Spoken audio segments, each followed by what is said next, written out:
Imagine your phone buzzes. It's a message from your best friend sent through an app like WhatsApp or Signal, or maybe just a regular email.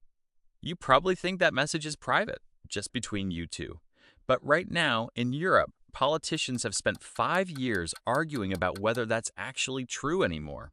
This is the story of one of the biggest arguments in European law right now, a plan to check people's private messages to fight crime. And here's the part that trips almost everyone up.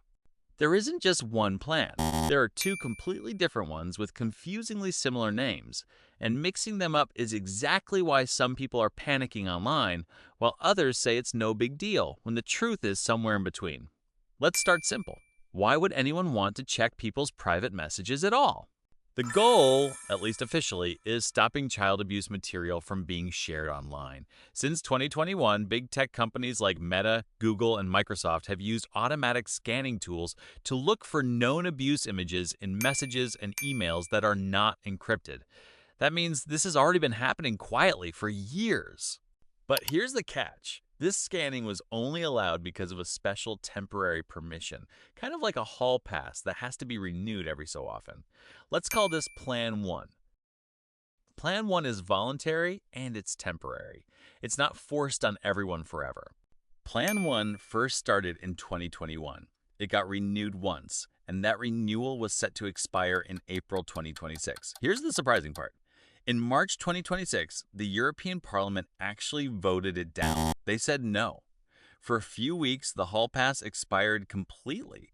Then something unusual happened. Just days later, Parliament's leaders pushed through a fast-track vote, squeezing in a new decision before most people even understood the first one. That emergency vote barely passed. Then, on July 9, 2026, a third vote approved a new version of Plan 1, extending it all the way to April 2028.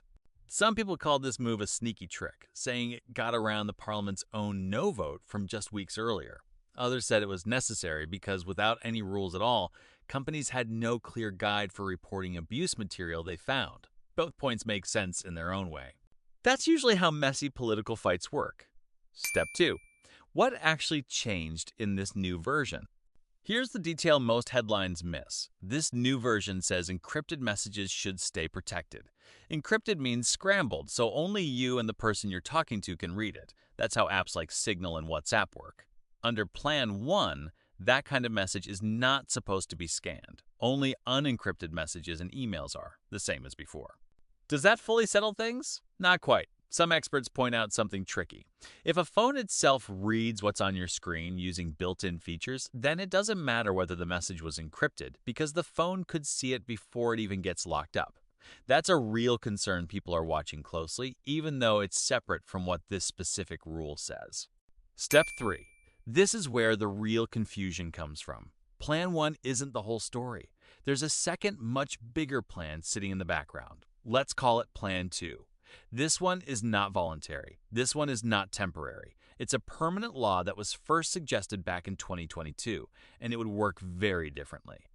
Under Plan 2, authorities could order a specific company to scan for abuse material, possibly even in encrypted messages depending on the final version. It would also create a brand new office based in the Netherlands to collect and handle all these reports across Europe. Here's a number that shows how big a deal this is. Plan 2 has been getting negotiated between different EU groups since 2022. As of the last meeting on June 29, 2026, they still haven't agreed on a final version. 4 years of talking and still no deal. Why does something this important take so long? Because the main disagreement hasn't changed. People who work in child protection say scanning only when companies feel like it isn't enough, and that a required system, approved by a judge case by case, is needed to catch more abuse.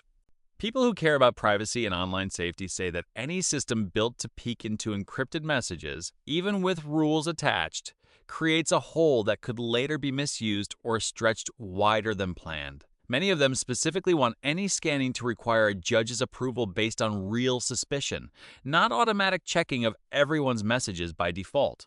Both sides actually care about doing the right thing. One side is focused on catching harm that's slipping through right now. The other is focused on not building a tool that, once it exists, is almost impossible to take back. Here's a simple way to picture it. Imagine your apartment building adds a new security rule. Rule 1 says guards can check any unlocked door if something looks suspicious, but locked doors stay locked, no exceptions. Rule 2, still being written, says if a judge agrees there's a real reason to worry, guards could be allowed to open even a locked door. But people worry that once a master key like that exists, it might get used more than planned. That tug of war between we need a way to catch serious problems and once that way exists, who controls it, is exactly what's stuck in negotiations right now. So what actually changes for you right now in July 2026? Basically nothing immediately. Plan 1 just keeps the old voluntary scanning system going until April 2028, and only for unencrypted messages, same as before. Plan 2, the required encryption-related one, is still being written and has no final version yet. If you use an encrypted messaging app today, this rule is not currently breaking into it. But here's why people are still a little worried, and why brushing it off completely would be a mistake too. The countries of the EU now have 3 months to respond to Parliament's version of Plan 1. If they don't agree with parts of it, everything goes into a longer back-and-forth process. Meanwhile, Plan 2 keeps getting negotiated with no deadline in sight, and earlier drafts of it have included ideas that privacy experts flagged as risky for encryption. Just because those ideas aren't final doesn't mean they're gone for good. So here's the real lesson hiding in all of this. Complicated rules like this rarely get settled quickly or cleanly. They move in overlapping stages, use confusingly similar names, and change little by little in ways most people never notice.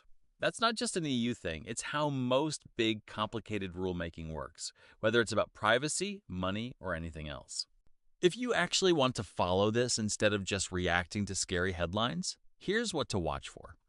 Whether the EU countries accept Parliament's July 9th version of Plan 1 or send it back for more negotiation. And whether Plan 2 ever gets finished, and if it does, whether it ends up requiring a judge's approval first or allows automatic scanning by default. This whole debate isn't really about whether protecting kids matters. Everyone agrees it does. It's about where to draw the line between catching serious crimes and building a tool powerful enough to look into everyone's private messages by default. That's a genuinely hard question, and smart, caring people land in different places on it. If this helped you actually understand what's going on instead of just another confusing headline, subscribe for more breakdowns like this. And let me know in the comments, where do you think that line should be?